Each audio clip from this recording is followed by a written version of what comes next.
Honourable members, we will continue with the debate on His Excellency the President's address. And I now call on the Honourable Rohit Sharma. You have the floor, sir. Thank you, Mr. Speaker, sir. Mr. Speaker, sir, the Honourable Prime Minister, the Honourable Ministers, the Honourable Leader of Opposition, and Honourable Members of Parliament. Good afternoon and namaste to you all. I rise this afternoon to contribute towards my support to His Excellency, the President's gracious speech for the opening of 2019-2020 session of the Parliament. Mr. Speaker, sir, before I proceed further, as a former school teacher, taught for 24 years and taught thousands of children and made differences in their lives, I would like to wish our lovely children of our beloved country a happy World Children's Day. Especially to my two lovely kids back at home, Sukrita Sharma and Ribhav Sharma of Bhavani Dayal Memorial Primary School. Children are considered as the building blocks of this strong nation. Children are very small but have capability to change the nation positively. They are the responsible citizens of tomorrow, as development of the country lies in their hands. Children are leaders of tomorrow, so they need to get respect, special care and protection from their parents, teachers and other members of the family, and not to be cursed. We all are God's children. Then who is Honorable Lenora Garangetambua to curse us, how especially our children? Justifying that it was done out of anger in this august house is just not acceptable. Not at all. She should do the honorable thing, that is to resign from Parliament, rather than trying to be the role model for our children. I challenge her, if she really means that she is sorry, then she just resigned from the Parliament. Honorable Speaker, sir, Children's Day celebration makes us remind about the importance of the children in the family, society and country. Mr. Speaker, sir, the following are the common rights of the children which the Bainimarama government has taken well care of. That they should get proper care and love by the parents, family and especially the leaders of this country. That they should get healthy food, clean clothes and security. That they should get healthy living environment where they can feel safe at home, school or other place. That they should get proper and good level of education. That they should be provided with special care if they are disabled or sick. Let us join our hands together and take a pledge to secure the present and future of the country's leaders to make a beautiful nation. Mr. Speaker, sir, as mentioned by His Excellency, we are all looking forward to our 50th anniversary of our independence. As rightly pointed out, it will give us a great chance to ponder on our journey as a nation and the lessons learned. At the same time, it will give us a great opportunity to celebrate our success stories. I am glad that the 50th anniversary would be celebrated under 2013 Constitution. The Constitution which is true sign of independence, true democracy and equality. Mr. Speaker, sir, there is no better time to make good use of the opportunity provided by the government in educating our children than now. The Bainimarama government has invested a lot in our education system with the objectives to advance Fiji to a level that is at par with the developed world. We want Fiji to be an educated country with high literacy rate, to be in the forefront in research and development, to be the center for businesses and finance, and to be a leader, especially in the Pacific region and in the world. That vision can only be achieved if we invest our resources, our time, our efforts towards the education of our children. Their education should be our priority. Therefore, I urge you all in this august house for your continued support.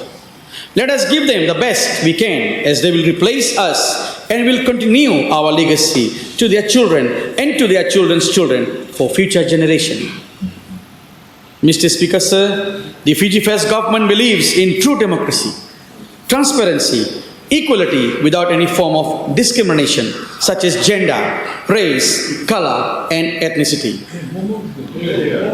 And it is this faith held by every Fijian provided through vast array of political, civil, and socio-economic rights enshrined in our constitution and the government's commitment towards a bright and secure future for all.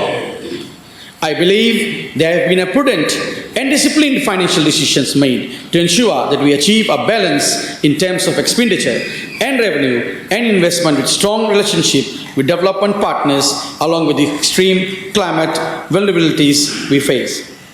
The Fiji First government has always invested in our people by caring for those that are vulnerable, building resilience to worsening climate impacts, empowering the disadvantaged to lift themselves of poverty, and giving all our people a fair shot at success in our economy. Mr. Speaker, sir, there are tremendous efforts being made by the Fiji First government in looking after our oceans and the protection of our marine resources. We would like to have our oceans free from plastic. Fair share of royalty is given to landlord over fishing, industrial dumping. Mr. Speaker, sir, our nation has a strong economic policy and planning that we wish to see our economy prosper in near future. Our Honorable Prime Minister strengthened our relationships with the emerging powers of Asia, such as India. Honorable Prime Minister ensured that we take an active stance on climate change and do our best to ensure the health of this planet for generations to come. He also ensured that we continue to create opportunities for all Fijians by investing wisely in education, training, and infrastructure. Mr. Speaker, sir, our 2013 Constitution is a landmark achievement for a great nation that has ensured we all are equal and at the same time guaranteeing opportunities for all. It has also laid a solid foundation for the future growth and progress of our nation. It has also given great hope to our younger generation to forge ahead with much vigor and enthusiasm as this great Constitution supports them in every way. Mr. Speaker, sir, as His Excellency has stated in his speech that Parliament Standing Committees play a pivotal role in ensuring that opinions and ideas are brought to light and auctioning, thus paving way for greater participation and inclusiveness of our citizens. As His Excellency has stated that we committee members must engage with public to ensure greater achievement.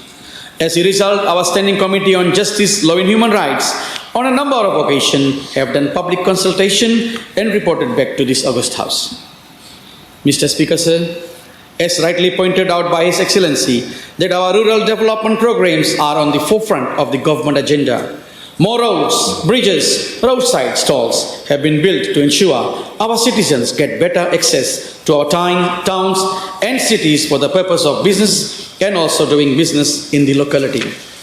Mr. Speaker, sir, in an unprecedented scale, our landowners has been engaged to ensure that their land is used productively, thus benefiting their own communities and households.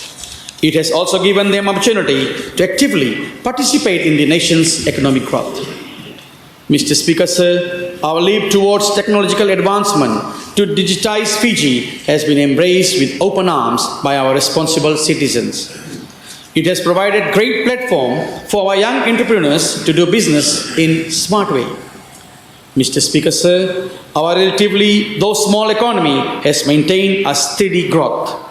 Our role as honorable members of this August House is to give positive feedbacks to the members of the public who are curious to know the developments in our economy and impact of measures taken. As rightly pointed out by His Excellency, that we must not politicize our economy. Mr. Speaker, sir, it is noteworthy to say that our younger generation has seized the opportunity to start new businesses, taking advantages of the many tailor-made initiatives, policies, and programs that enables propelled to contribute to our nation's economic growth. Mr. Speaker, sir, as we have played a pivotal role in climate change issues And our Honorable Prime Minister has gained respect and adoration not only in the Pacific region but on a global scale as well.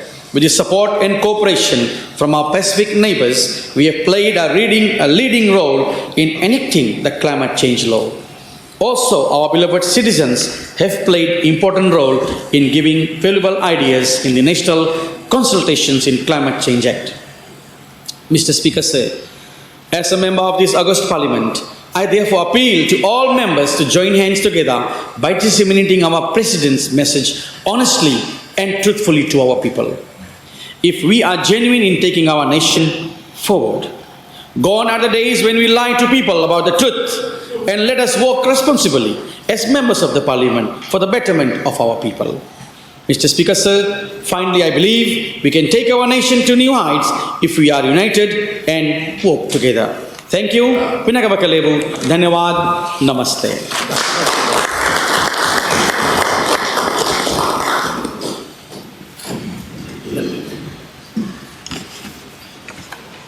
Honourable members, I thank the Honourable Rohit Sharma for his contribution to the debate.